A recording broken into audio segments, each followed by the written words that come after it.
The next hour will inform you on how cybersecurity is one of the most significant threats to our national security, as well as the battle that cybersecurity experts are undergoing every day on your behalf to protect you, your families, and your data. Welcome to Task Force 7 Radio with your host, the President and CEO of Task Force 7 Radio and Task Force 7 Technologies, George Reedus. Hello, everyone, and welcome to episode number 53 of Task Force 7 Radio, the voice of cybersecurity. I'm your host, George Reedus. And we're going to talk about something a little bit different tonight. We're going to mix it up a little bit until how cybersecurity really gets into some of these global threats that we're seeing in this evolving security landscape on a global basis, really. And, you know, with the disturbing trend of these terror attacks over the last decade and governments all over the world scrambling to protect their national interest, it only seems fit that we have this discussion. So in an interconnected world, this can sometimes be at the expense of individual freedoms when we, implement some of these security controls that we have, just like we do in business. And when we think about it on a global basis and in terms of, you know, our rights and, you know, people's rights and their privacy, then individual freedoms can be affected by some security measures that we put in place. So while much has been discussed in the realm of privacy and the basic right to privacy in some countries, our tech companies, executives, and lawyers have been exposed to real threats that merit attention, including executives' concerns with criminal prosecution that results from their employers' noncompliance with laws of foreign territories, and so on and so on and so on. So in this segment, we'll discuss some of these issues specifically, what role cybersecurity plays in these battles, and we're going to discuss the global ramifications of multi-jurisdictional conflicts under this new security landscape. And really, there's no one better to do that than cybersecurity legal expert Adriana Sanford. So Adriana, welcome back to the show once again. Can you discuss why legislation is listed among some of these top threats that are going across the world? I mean, why is legislation so important in this whole cybersecurity landscape? Sure. This has become one of the emerging threats. And what's happened is the development of new regulations. And we're talking about new regulation, not only like GDPR, but there's a whole bunch of new regulation that will bite with regards to money laundering, you know, with regards to fighting corruption. Basically, what it does is it adds a significant layer of complexity to compliance. And, you know, we're going to see an increase in compliance and data management costs. And this will, of course, pull attention away from other important initiatives within companies. So these are all new issues that before were not popping up. Another one is the unmet board expectations when companies are exposed to these major incidences, to cyber attacks. This is all new, and a lot of executives and companies are struggling with how to deal with this, and it's taking away attention and obviously money. New penalties for non-compliance is huge. So I think that, you know, the cyber criminals can be divided up into economically motivated criminals, and then there's hacktivists, which is really not cyber criminals, and there's criminals that commit espionage. There's all kinds of different ways that we kind of divide our threat actor taxonomy, but each group has distinct patterns in geographic centers when we talked about criminals, specifically cybercrime folks. So with cybercrime estimated to cost the global economy, it's $455 billion a year or something like that.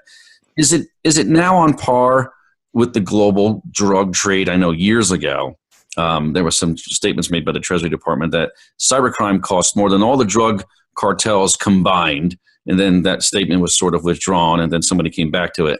But nonetheless, I mean, can you discuss the nexus between cyber security and AML compliance when it comes to this huge amount of cybercrime going on?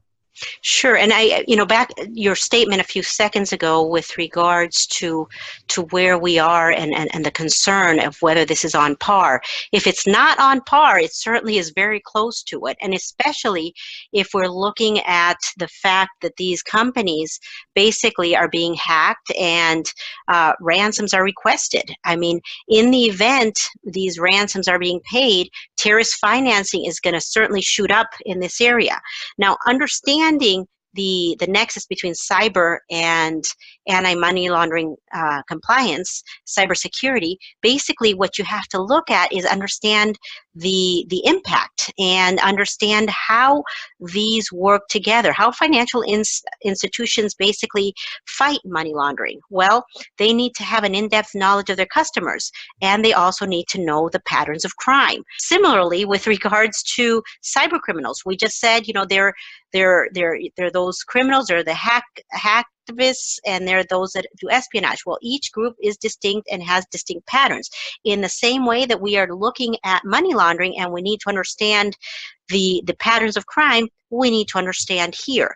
Now, when we're looking at organized crime and we're looking at money laundering, basically what you're trying to do and what you're telling your tellers to do is we need to understand where the money is going, where it was coming from. We have to follow that trail of money to see whether it is actually involves an illegal activity. And if they are concealing those trails through electronic payment systems, we're not going to be able to see basically what's going on. So it will stop us from being able to go after those money launderers. The future of both cybersecurity and AML needs to be imagined together.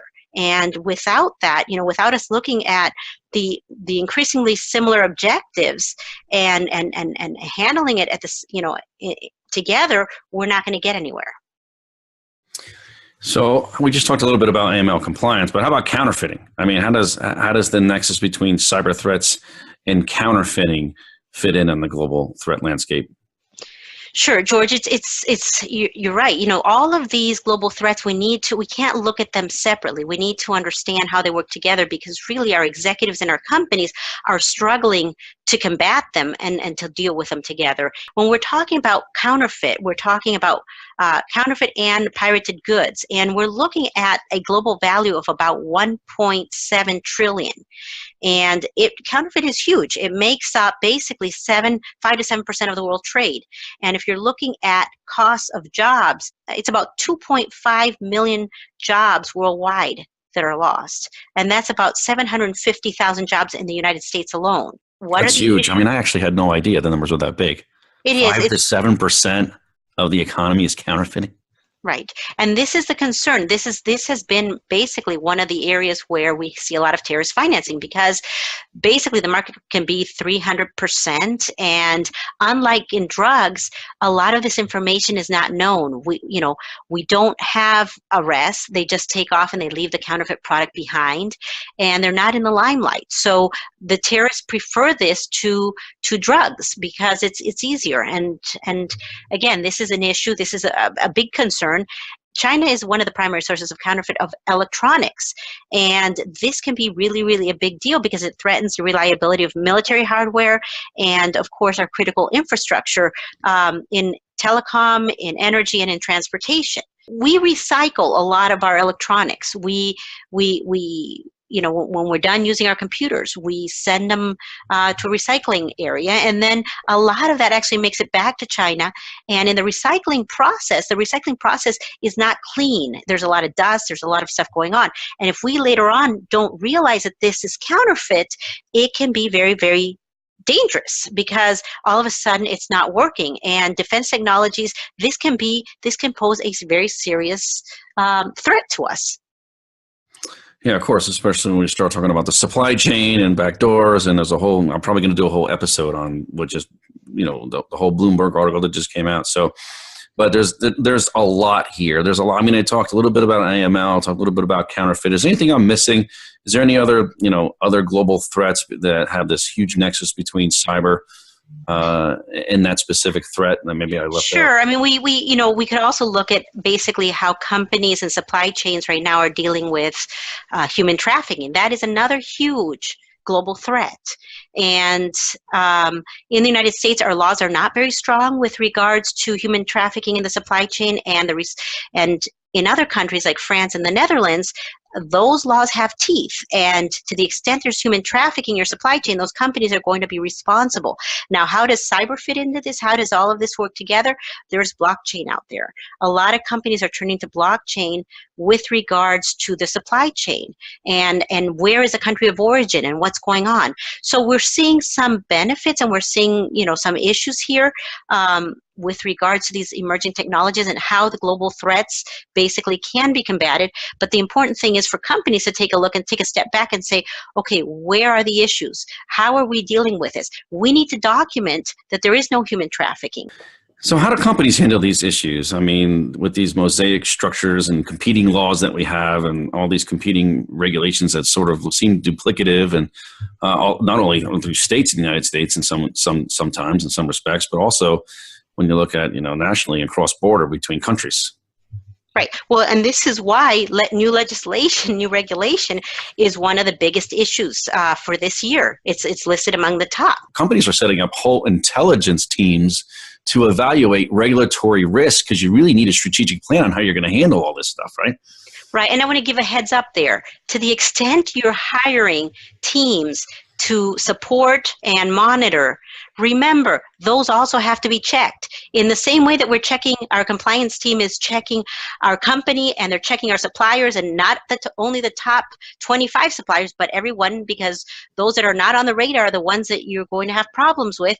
Well, those companies that you are now using to monitor and to support this whole system also have to be checked. So it's very, very important when we're dealing with compliance to have all these processes checked very, very carefully.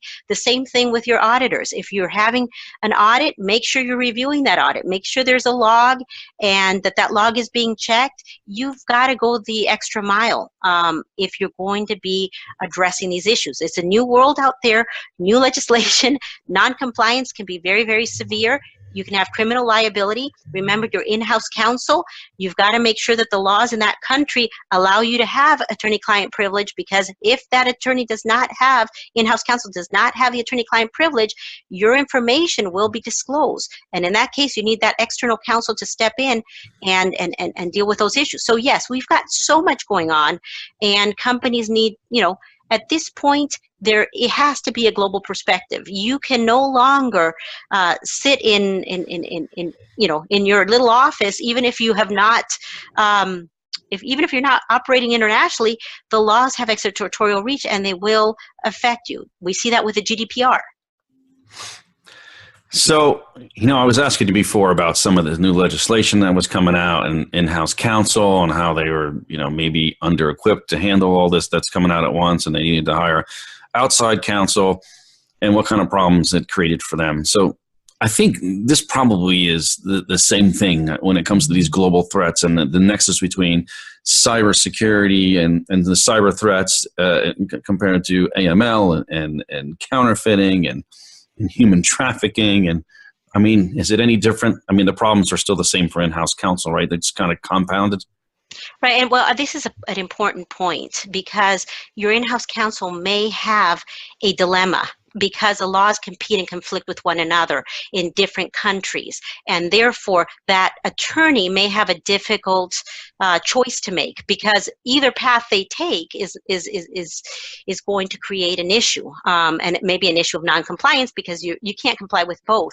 But a bigger issue, or similar issue, is your executive. Your executive a decade ago would actually rely on that in-house counsel or their attorney. Well, when you are dealing with potential criminal liability because of your senior position, and you're dealing with different regions, that executive needs to take an extra step and make sure that he understands exactly what he's getting himself into. If you're relying on your in-house counsel, and that in-house counsel has so many other things on their mind, and these laws are constantly changing, if it's your territory and you've got issues and there's a pattern of crime, you better make sure that you understand what you're stepping into, because it can be criminal liability and you can end up in jail, and that will be in a foreign country. So my advice to those executives is, your territory, figure out what those risks are. Every territory is different. Global threats are different in different territories. You've got money laundering, you've got the layering stage, you've got all these different areas depending on your industry. Do your homework and make sure that you know how the laws compete or conflict with one another in the space that you're working. Is there a way to resolve all this conflict in terms of the legislation coming out and privacy and some of these other global threats? I mean, and strategically speaking, how do we sort of consolidate and centralize this legislation and these laws, which is just a monmouth effort? Like, I don't even know if it could be done. I mean, the people that have to come together just start even talking about this conversation and having this dialogue is just huge, right? Is it even fathomable that we could solve that problem? Well, what we need predictability of results. We don't have that right now, but if countries start adopting similar frameworks, which is why I am a proponent for countries to adopt the GDPR or a variation thereof, to the extent we can streamline the process like the EU has for their 27 now EU member countries, to the extent we can streamline the way that we approach global threats, it's one of the biggest issues out there right now. So I do think that with time, some of these issues will resolve. At least we've got our eyes open, and I think that's a first step. Adriana, thanks for coming on the show. I really appreciate you spending the time with us. Thank you for having me. It's always a pleasure. All right, we want to have you back soon. All right, folks, we've run out of time once again. Before we go, I want to remind our listeners to visit the Cybersecurity Hub to read a recap of tonight's show and get other up-to-date cybersecurity breaking news at www.cshub.com. That's the Cybersecurity Hub at cshub.com. Thanks for tuning in. You're listening to Task Force 7 Radio, the voice of cybersecurity. Stay frosty out there.